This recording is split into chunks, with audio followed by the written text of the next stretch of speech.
नमस्कार, इस वीडियो में आपका स्वागत है। आज हम बात करेंगे दुनिया का सबसे खुशहाल देश फिनलैंड के बारे में। तो चलिए शुरू करते हैं। संयुक्त राष्ट्र के हैप्पी इंडेक्स में फिनलैंड पहले नंबर पर है।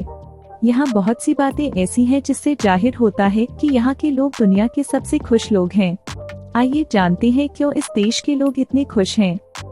ये दुनिया के सबसे विकसित देशों में है, जहां हर नागरिक को आर्थिक सुरक्षा, पतों के साथ कई ऐसे अधिकार और सुविधाएं हासिल हैं कि उन्हें कभी ये नहीं सोचना पड़ता कि उनकी नौकरी चली गई तो क्या होगा, या फिर अगर वो बूढ़े हो गए और उनके पास धन नहीं है तो क्या होगा, या कोई दुर्घटना या तबीयत खराब हो जाए तो इलाज कैसे होगा। ये सारा जिम्मा सरकार उठाती है। हालांकि यहाँ लोगों की आमदनी काफी है। ये सबसे स्थिर और सुरक्षित देश है। वर्ष 2015 में यहाँ मर्डर रेट 1 लाख की आबादी पर केवल 1.28% है। यहाँ की कुल आबादी 55 लाख है। वर्ष 2015 में यहाँ केवल 50 मर्डर हुए। संगठित क्राइम तो यहाँ न के बराबर है। पुलिस बहुत भरोसेमंद और सक्षम है। यहाँ की पुलिस और इंटरनेट सुरक्षा को दुनिया में दूसरे नंबर पर माना जाता है। कानून का पालन सख्ती से होता है। लेकिन यहाँ भी ध्यान में रखने वाली बात है कि यहाँ के नागरिक राजनीतिक, कानून और पुलिस व्यवस्था के भरोसा रखने वालों में नंबर 1 की स्थिति पर हैं। यहाँ प्रति वर्ग किलोमीटर में लगभग 18 आदमी रहते हैं, जो यूरोपियन यूनियन में सबसे कम है। यहाँ ठंड ज्यादा रहती है। इसके बाद भी यहाँ मौसम सुहाना और मनमोहक रहता है। गर्मियों के समय रात 12 बजे के बाद कुछ अंधेरा होता है। इसके पहले 10 बजे के आसपास तो ऐसा लगता है कि जैसे अभी अभी शाम हुई है, जबकि ठंड के वक्त दिन में अधिकांश अंधेरा होता है। दोपहर में कुछ समय के लिए सूरज देव के दर्शन हो पाते हैं। ये देश है जिसका प्रशासन दुनिया में सबसे बेहतर माना जाता है। यहाँ भ्रष्टाचार सबसे कम है। कहा जाता है कि यहाँ का समाज सबसे प्रोग्रेसिव है। यूएन की रिपोर्ट ने जिन मानकों पर इसे सबसे खुश देश बताया है। अर्थव्यवस्था बहुत मजबूत है। फिनलैंड के बैंक दुनिया के सबसे दमदार माने जाते हैं।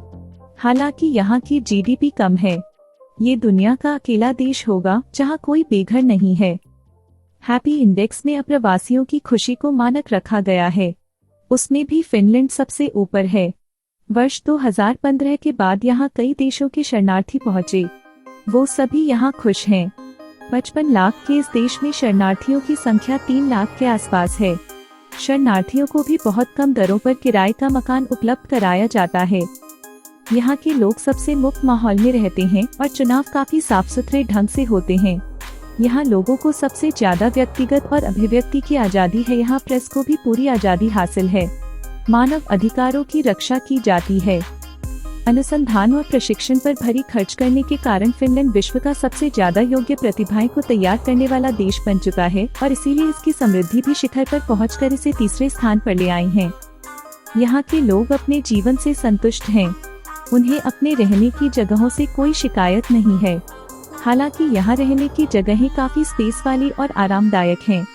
कंज्यूमर कॉन्फिडेंस यूरोप में सबसे मजबूत है। लिंग बराबरी में भी ये विश्व के शीर्ष 5 देशों में है। फिनलैंड सबसे ज्यादा महिला सांसदों के मामले दुनिया का तीसरा शीर्ष देश है। शुद्ध हवा के मामले में ये दुनिया के तीसरे नंबर का देश है। वर्ल्ड हेल्थ ऑर्गेनाइजेशन की रिपोर्ट में ये बात कही गई है।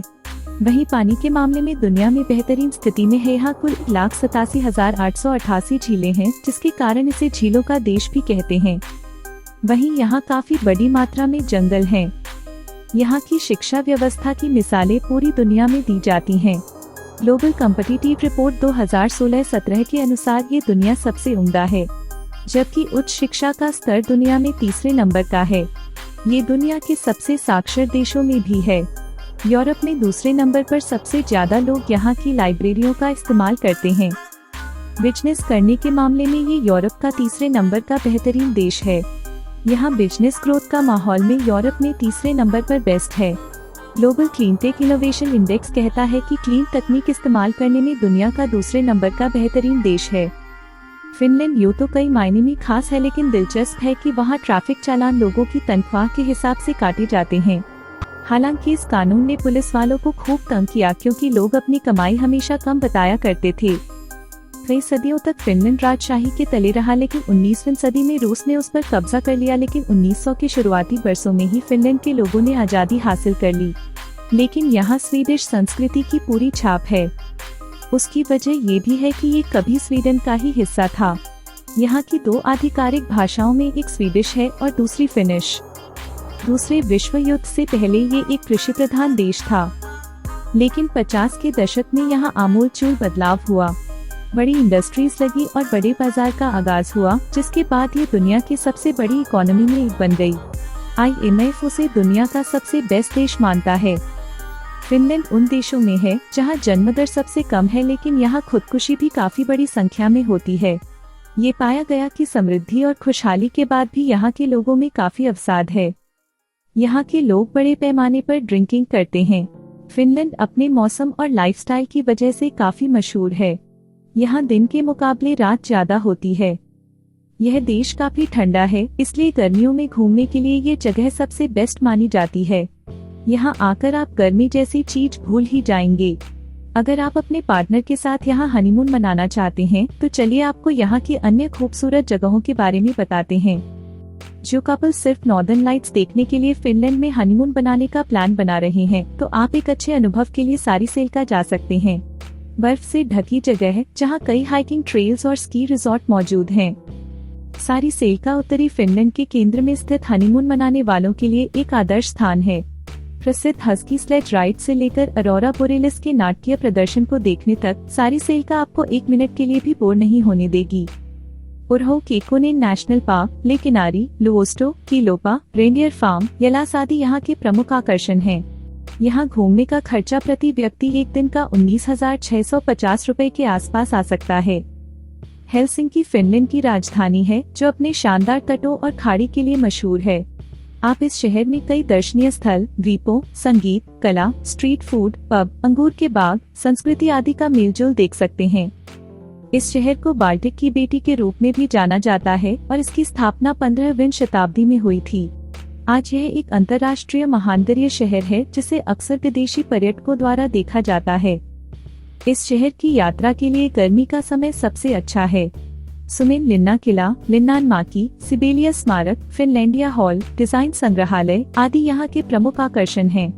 यहाँ घूमने का खर्चा प्रति व्यक्ति एक दिन का 18,100 रुपए के आसपास आ सकता है। हमिनलिन्ना एक नगर पालिका है जिसमें लगभग 68,000 निवासी तबास्तिया के केंद्र में स्थित हैं, जो एक ऐतिहासिक प्रांत है। हमिनलिन्ना सबसे पुराने अंतर्देशीय शहरों में से एक है, जिसका काफी ऐतिहासिक महत्व रहा है और लोकप्रिय क्षेत्रीय केंद्रों में से एक है। सभी प्रकार की प्राकृतिक सुंदरता से भरपूर यह पूरे साल यूरोप आने वाले अरबों पर्यटकों को आकर्षित करता है। हैम कासल, फिनलैंड का आर्टिलरी म्यूजियम, स्कोगस्टर म्यूजियम आदि यहाँ के प्रमुख आकर्षण हैं। यहाँ घूमने का खर्चा प्रति व्यक्ति एक दिन का 20,000 रुपए के आसपास आ सकता है। रोवानिमी उत्तरी फिनलैंड में लैपलैंड की राजधानी है। यह फिनलैंड के सबसे उत्तरी प्रांत की प्रशासनिक राजधानी और वाणिज्यिक केंद्र है। यह शहर आर्कटिक सर्कल के दक्षिण से लगभग 6 किलोमीटर दूर ओनसवारा और कोर्कलोवारा की पहाड़ियों के बीच में स्थित है। रोवानिमी फिनलैंड में घूमने के लिए कुछ आदर्श स्थानों में से एक है, जहां आप मछली पकड़ने, हाइकिंग करने आदि एक्टिविटीज कर सकते हैं। Arktikum science museum, Ranua wildlife park, Santa park, Urho Kekkonen national park, Pilke house आदि यहाँ के प्रमुख आकर्षण हैं। यहाँ घूमने का खर्चा प्रति व्यक्ति एक दिन का 9,000 रुपए के आसपास आ सकता है। फिनलैंड की खाड़ी के तट पर बसे एस्पो देश का दूसरा सबसे बड़ा शहर होने के लिए प्रसिद्ध है। एस्पो राजधानी हेलसिंकी और सुंदरबनता के साथ अपनी सीमाओं को साझा करता है। लगभग 528.03 वर्ग किलोमीटर के क्षेत्र में फैला एस्पो देश का दूसरा आबादी वाला शहर है। शहर की समृद्ध जीव जंतु और वनस्पतियां भी इसकी आकर्षक प्राकृतिक सुंदरता में चार चांद लगाते हैं। प्रमुख स्थानों में Nuuksio national park, Serena water park, Turku castle, Aboa Vetus और Ars Nova, forum marinum maritime centre और Espoo museum of modern art शामिल हैं। यहाँ घूमने का खर्चा प्रति व्यक्ति एक दिन का 16,000 रुपए के आसपास आ सकता है। एक छोटा सा शहर है जहाँ हनीमून कपल्स के देखने के लिए यहाँ बहुत कुछ है। सेवोनलिना साइमा के प्रसिद्ध झील क्षेत्र के मूल में स्थित है। संस्कृति में समृद्ध और प्रकृति और संगीत में उच्च होने के कारण सेवोनलिना अपने समृद्ध जीवों के लिए भी प्रसिद्ध है। और अगर आपके पास कुछ समय और बचता है तो यहाँ की मशहूर साइमा सील्स को भी अवश्य देखें। ओला विनलिना, लुस्टो फॉरेस्ट म्यूजियम, किरिमाकी चर्च, पंकाहारजू समरलैंड, पुसुसिल्टा यहाँ के प्रमुख आकर्षण हैं। यहाँ घूमने का खर्चा प्रति व्यक्ति एक दिन का 13,300 रुपए के आसपास आ सकता है। अगर आप फिनलैंड हनीमून मनाने के लिए जा रहे हैं तो आपको किट्टिला शहर को भी देखने जरूर जाना चाहिए। आर्कटिक सर्कल के उत्तर में कुछ हिस्सा स्थित होने की वजह से किट्टिला सबसे ठंडा शहर माना जाता है। ये जगह दुनिया भर के यात्रियों को अपनी स्नोशूइंग और स्कीइंग एक्टिविटीज की वजह से अपनी ओर आकर्षित करती है। लेवी, लिमिंजोकी नेशनल पार्क, सेरेस्टोनी म्यूजियोसाटियो, इसोयेलस हेतोस्कस आदि यहाँ प्रमुख स्थान हैं। यहाँ घूमने का खर्चा प्रति व्यक्ति एक दिन का 17,250 रुपए के आसपास आ सकता है। आशा है कि आपको यह वीडियो पसंद आया होगा। तो हमारे चैनल को सब्सक्राइब करना न भूलें। धन्यवाद।